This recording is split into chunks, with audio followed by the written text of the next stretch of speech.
พาทุกคนมาเบิ่งมาชมเรือนหลังเก่าแก่ที่มีความดนนานเนาะในเมื่อก่อนประมาณ 4-50 ปีของประเทศไทยก็น่าจะมีเรือนหลังแบบนี้มีเล่าเข้าแบบนี้ใครเคยเกิดทันแน่ก็คอมเมนต์มาบอกเบาบางได้เด้อว่าเกิดทันเรือนแบบซี่นะเนาะเตียงแบบนี้เนาะเกิดทันก็คอมเมนต์มาได้ทุกคนอันนี้ก็เป็นวัดป้าที่เพิ่นยังคงอยู่แบบเฮ็ดกุฏิแบบทรงเรือนรุ่นเก่าที่แอมไปด้วยผาซับผากเฮ็ดผาเนาะแล้วก็มุงด้วยไม้แป้นแล้วก็เฮ็ดเป็นศาลออกมาอีกทุกคนมีความเก่าแก่แล้วก็มนต์ครั้งอยู่ในนี้เลยทุกคนเอ้ยเป็นหน้าที่แบบอยากมาเที่ยวชมเบิ่งเลยนะทุกคนเรือนที่เก่าแก่แบบหาเบิ่งได้ยากเลยเนาะใครที่ผ่านมาเห็นคลิปนี้ก็กดไลค์กดแชร์ให้เบาบางหน่อยเด้อเนาะเป็นกำลังใจให้เบาบางแน่มื้อนี้เบาบางพามาเบิ่งเล่าเข้ามาเบิ่งเรือนที่มีความเก่าแก่บูหารทุกคนเลยเนาะก็ตามนี้เลยพ่อพี่น้องนี่ที่ได้เห็นนี้เบิ่งแล้วก็กดไลค์กดแชร์เป็นกำลังใจให้ขอบพระคุณครับเบิดทุกคนเด้อครับ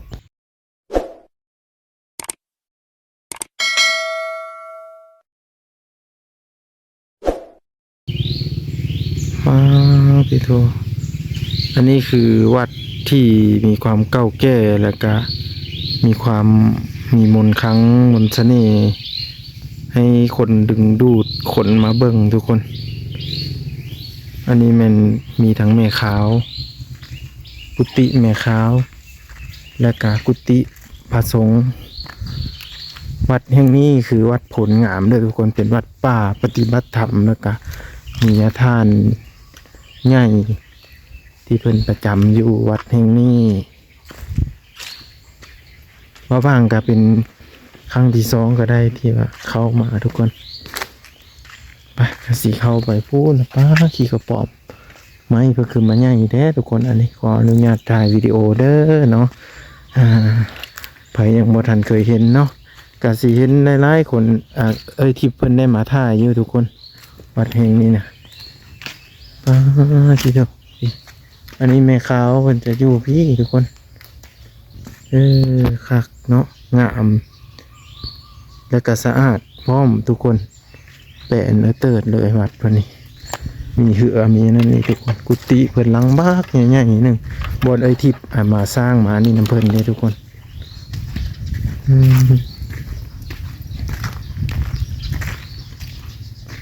วันนี้ก็มาเอาหาไม้หายาให้พ่อเฒ่าเนาะก็เลยว่าได้เข้ามาพี่นะเป็นกุฏิใหญ่เลยนะทุกคนหลังใหญ่ๆเลยเนาะปาติโตพุ่นอยู่พุ่นจะเป็นอันพระธาตุเนาะพระธาตุเพิ่นจะเอาให้ยืดถึงพุ่นอันนี้เป็นบ่อนพระสงฆ์เพิ่นอยู่ทุกคนเอ้ยกับหลังใหญ่ๆเลยเนาะลำใหญ่เลย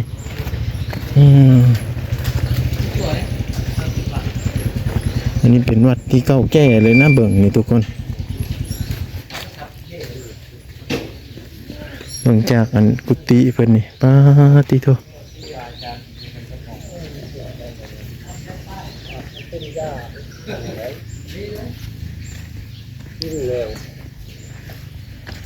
อธิบายสรรพคุณให้ท่านฟังแน่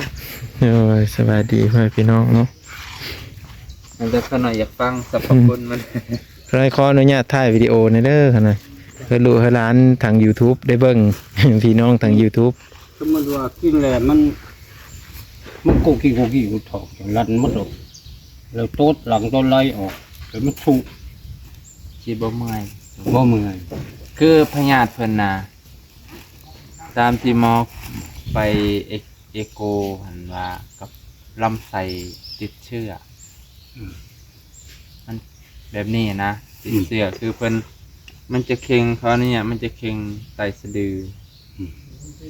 อันนี้ตัวระบายออกมันระบายออกมันเบาเลยโดยจังมาเอายาปวด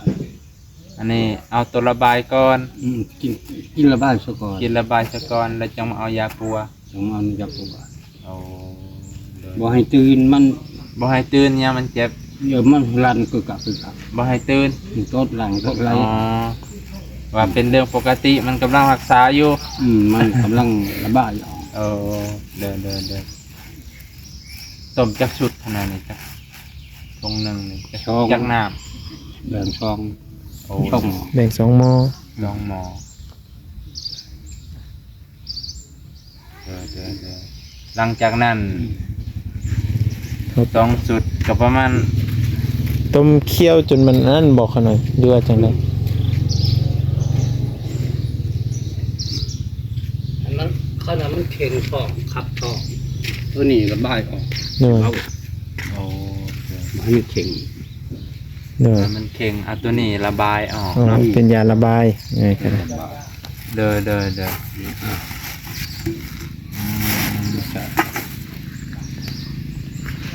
แล้วหลังจากนั้นจากอาทิตย์ยังมาเอาชุดตัวรักษา มาเอาย้ำได้ก็ได้ โอ้เดิน ประมาณกินยาเมื่อนี้แทกดังด้นอาทิตย์หนึ่งประมาณเอามันก็ปวด เดินประมาณอาทิตย์หนึ่งแล้วจังมาเอาชุดตัวรักษาอีกบัดนี้ ตัวใช่ เดิน เป็นยา เป็ ระ น บาย ยาระบายออก เด้อ เอาไปตื่นโยมมันตกมันหลับ ยามมันอกอากอย่าตื่นเนาะ เด้อ โอเค เขาเช่ากินมันก็เช่าเลย เอาต้มนี่กินแบบใดกินตังน้ำเลยบอกเขาหน่อย กินกับน้ำครับ โอ้แม่นเพิ่นเป็นกระเพาะ เพิ่นเจ็บท้องพอเฮานี่แหละเพิ่นเจ็บลำไส้อักเสบถ้าเสียวบ้านเฮากับบาดลำไส้บาดโอ้แหละ ยาเป็นทุกยาระบายยาลางนี่เพชรว่าอยากให้ไทยน้องคือก็เขาเลยบอกมาเอายา เด้อ ให้คุยดีต่อ มันข้างนี่เหรอ หืม มันข้าง นี่ฮะ น่ากลัวเลยน่ากลัว หรือว่าเฮาสิบูชาเอายาโปเมื่อนำบ่เอาตัวนี้ คันบูชาเอายาปัวขึ้นเมื่อพร้อมก็บ่เป็นหยังบ่คั่นน่ะมีพร้อมยาปูมีอยู่บ่ ให้เก็บพวกเงินให้เอาให้ เอาครูบาองค์นี้ คือว่า น่ากลัวพอบัวลำ อันเป็นยาไหลยาถูกออก อ่า ถูกออก เดิน เป็นจังเอายาปูอ่ะ เด้อ ก็อันเห็ดให้ใช้น้องพื้อ โอ้เดินจะนาย แล้ จั ว ง เขาบอกมาเอาแหละ ก่อน ไปบูชา บูชาน้ำเพิ่น โดย ขอ บูชานี่มีเพิ่นเนี่ยเขาหน่อย ฮะ มีเพิ่นเนี่ยบูชาดอกไม้นำบ่ดอกไม้ปัจจัยบ่เขาหน่อย แบบ ยกไม้ฮะ โอ้ เอาเบิ้งคนที่ใช้เปลี่ยนชื่อคนเปลี่ยน โอ้ งานชื่อนี่หนึ่งเป็นชื่อนี่หนึ่ง โดยเปลี่ยนให้แน่ เปลี่ยน ชื่อบ่ชื่อเพิ่นเด้อ คือพอที่ทำเด้อคั่นน่ะ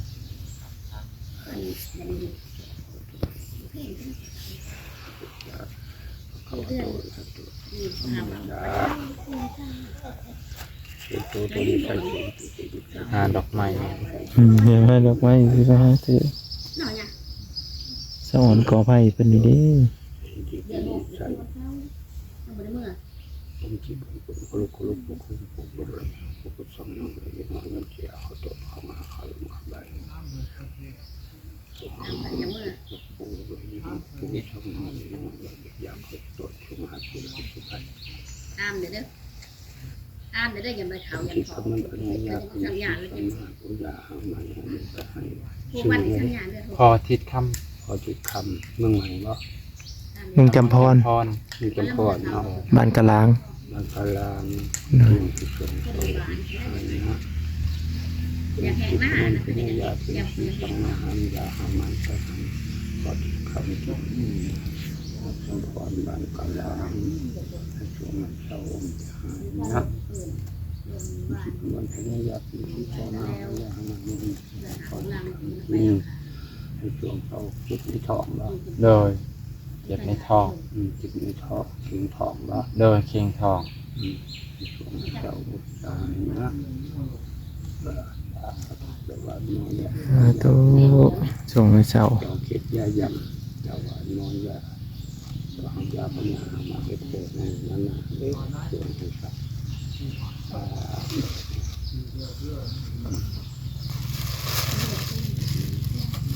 อันถามเพิ่นแหละขายบูชานี่เท่าใดขนาด มันอีกทาง อ๋อ อ๋อตามเอาสถานเนาะโดย เพิ่นน่าสิบูชาน้ำเพิ่นนี่ได้สุดนี่ นำ3โอให้เหลือ ให้เลือดจอกหนึ่ง ให้เหลือจอกหนึ่ง แล้วจังชั้น เลย ให้หันตัวปู่อ่ะ อ๋อแล้วสิมาบูชาน บูชาน้ำเพิ่น ำยาคูเพิ่นนี่ตัวปัวบัดนี้ ตัวนี้หันบูชาเอาน้ำยาปูเพิ่นนั้น แม่น เป็นยาระบาย โดย แล้วมันกระสุออกมันเพราะมันเป็นมันติบาดข้างในเป็นอย่าง โดย ระบายออก อ๋อ เป็นนะเป็นอาการเป็นนะ เพิ่นแน่นนะจ๊ะ มีแต่ถูกก่อน โดย ต้มแล้วก็ฉุขั้นบ่เจ็บได้ขั้นพอได้พยานลาย อืม โอ้ มันฉุเนาะอันนี้เนาะบุญคำ เงินต้มกับท้องหมอที่ ช่องหมอถ้าหมอเขามันคุยแล้วก็ยาพวกข่อยนี่เราเป็นชักยาของหมอ โอ้ย ไปกวดเหมือนเขาว่าลำไส้ปั่น อืม มันปั่นแล้วเราสักยาชักลาลุกมากิน โดย คันบ่อื่นหันเช่าแล้วก็เตออยู่น้ำเพลิน โดย กดพุ่มไม่ฉุบัดนี้ฉุแล้วที่มันออกเป็นหยาดน้ำจัง อืม ออกเป็นมือ ต้มไหม แล้วมันเป็นตะปวกตอนแรกเขาถ่ายเขาก็เห็นตะปวกเนาะ โดย มีแต่ลมออกไปละมืด ใส่ แล้ว เต็มเลยย่า เขาจะได้ทำเป็นวิปุดแล้วได้ โดยถึงว่าเฮาอันมันสู้เอาแล้วเฮาบ่กินก็ได้ มันฉุแล้วก็เช่าแล้วเนาะ อ๋อ เป็นกินยาปูอ่ะยาปูสีว่างอันนี้ยาปูอ่ะ โดยโดยโดย ข้าวต่อ นี่ได้ลาวนะเรากระปูอันนี้ก็จะดี อ๋อ เรากันไปในแห้งเราก็มากิน โดย มาฉุเอ้า ต้มไหม น้ำ3บัวน้ำ3โอ น้ำซ้ำโอ้ปะอันนั้นยังปูโอ้ เลือกโอเดียว ยัง โอเดียว ยังได้โอเดียว เอ คือว่าเคี่ยวให้มันเข้มข้นเนาะ ให้มันเข้มข้น โดย คนเลือดออกนี่ กินตะบิดมันคุยได้ โดย ก็พญาล่านี่ก็ยังอยากเติบแล้วมันบ่อยากสุกเนาะ เลือด อื ออก ม เลือดออก จอกในซ้ำจอกอะไรก็อยากให้เป็นยังเลือดจอกหนึ่ง อ๋อแต่ว่าเวลามันสู้นี่เพิ่นบ่เมื่อยบ่ บ่เมื่อย อ๋อ ไปถ่ายมันเมื่อยก็บ่เมื่อย โอ้ ดูมวยแล้ว บ่เมื่อยโดย ประทานเองนี่สุนี่นอนอยู่นี่ยังบ่ได้เมื่อย โดย มันก็ยัง คันว่าคันบ่สุธรรมดาเมื่อยธรรมดา เพราะเพิ่นนั้นกระเฒ่าแน่กว่ามันก็ยามเพิ่น บ่คันสาดลงทองแลเมื่อยอันนี้บ่เมื่อย อันนี้แบบเฮาระบายให้มันออกเนาะ แล้วว่าคันมันเจ็บนิดหน่อยยานก็ยา โดยโดย มันคุยพญาแหละ โดย มันปวดขยะแล้วเขากินแต่เขามันบอก โอ้ ทาน โดยนั่นแหละเวลาเพิ่นกินข้าวแล้วมันแน่นขึ้นโลด เราต้มไหมมันก็บอก โดย บ้านได้ แล้วมันจะ บ้านอันตารางเมืองสน เวลากินข้าวทุกเทื่อแล้วมันแน่นขึ้นบัดเช้ากินข้าวมันซ้ำตอนเที่ยงกะแวบลงอีกแล้วกินข้าวแล้วก็คืนนี้ก็เสีย บางเถื่อมันระบายเป็นระบาย โดย มีแมวอันนึงนาคูน โดย เป็นหม้อชงอันนั้นเนาะ อืม ตัวดำปุ๋ย โอ้ อันละมากินสุกปัวเพราะว่าดิ โดย ที่ตะกมือนี่แหละ อืม เขาสีเขานั่งอะไร โดย เขาตำรวจ จนดำก็โตแล้ว โอ้ แต่ได้สนึงอยู่ได้ยากคน โดย เป็นแต่ว่าโลก พ่อกิน แห้งอีหลี ข้ามสีหมอเพราะเรื่องสูง โดย พูด แม่น เมตตาของยาทาน หมอ เนาะ คนว่าอันนี้ สอง ต้องหมอ โดยเพิ่นเอาให้แบ่งครึ่ง2หม้อจ้ะ ชูบชุคันว่าบ่แห้งก็ได้2หมอนี้เอานบุญค่ะ โดย หญ้ามันต้องตัดเป็นชุ่มเดี่ยวมันแบ่งทุกทีหญ้าได้ดี อืม ให้รู้จัก เนาะมัน อืม จัด แต่ว่า เอา จื้อบ่หางไหมบ่ครับ เลย จื้อบ่ของใหม่มัดไอ้เพิ่นดีกว่า มัดอันนี้ เดี๋ยวก็ จุเฮานี่จุเฮานี่มีหูจักแล้วแบบสิน่ะจักสิเลือกเลยได้อืม มัดไอ้เพิ่นได้จื้ออยู่แล้วบุญค่ะ เจออยู่บ่ จื้อ คือมันหญ้าผสม อย่าปู่เพิ่นก็จักไปทางเลย แต่เป็นหญ้ามันต้องตัดช่องแต่ช่องสุดมันจะเช้าอย่างนั้นมันต้องสุดยา โอ้ย หญ้ามาอะไรแนวเลย อ๋อ มันความแห้งความยามันสิบ่เท่ากัน โอ้ย คือบ่ต้นนี้บ่แม่นสุกต้นนี้มันบ่แม่นมันลายกับกันแล้วเฮาผู้อยู่เฮายุกมันจะอันเพิ่นบ่เว้าได้ เท่านั้นเท่านี้เพิ่นก็บ่เว้าเลยเนาะ เอาไปซื้อบ้านเพิ่นเพิ่นเว้าเพิ่นเห็นเป็นตรงหรือตรง ตอนนี้ก็คือบ่าวบางได้เฮามาฮอดวัดเด้อทุกคนเด้อก็คือเป็นธาตุหรือว่าเจดีย์ทุกคนเนาะอยู่แห่งนี้ก็คืออยู่ทางเทิงพี่น้องเพิ่นทางเนี่ยครูเพิ่นว่าขึ้นมาเบิ่งหน่อยเด้อดูทางพี่พ่อขอจันเจ สุเฮาก็เลยเฮามาเบิ่งพา FC พ่อแม่พี่น้องนี่มาเบิ่งนํกันเนาะวัดเพิ่นนี่ก็เป็นวัดที่ใหญ่เป็นวัดป่าเลยได้ทุกคนเนาะวัดป่าอ้อมหอบที่มีป่าไม้ไผ่ไม้หยังต่างๆตัวนี้จะเป็นศาลาหลังเก่าของเพิ่นเนาะเป็นศาลาไม้ที่หาเบิ่งได้ยากแล้วทุกคนเนาะหาเบิ่งได้ยากเลยเพราะว่าเป็นทรงเก่าเนาะแล้วก็มีซิมพร้อมแต่เก่าวัดแห่งนี้หั่นนะทุกคนมีตำนานเล่าขานกันมาว่าไผที่ลบลู่เนาะจะมีเพิ่งมียังมาตอดทุกคนเนาะเพิ่งวัดนี่นั้นหลายเพราะว่ามีต้นไม้ใหญ่หลายแล้วก็มีสิ่งที่ศักดิ์สิทธิ์ปกปักรักษาคุ้มครองอยู่วัดแห่งนี้พร้อมบ่อยพี่น้องตามการเล่าขานกันมาเพิ่นก็เลยได้สร้างพระธาตุเจดีย์หลังใหญ่นี่ขึ้นมาทุกคนเนาะเป็นรูปห้างให้ลูกหลานได้สักการะบูชาเนาะมื้อนี้มาวางได้เข้ามาแล้วก็ดีมกดีใจหลายพี่น้องมาขอพรเนาะขอให้อยู่ดีมีแฮงเฮ็ดอะไรทำอะไรก็ขอให้เจริญรุ่งเรือง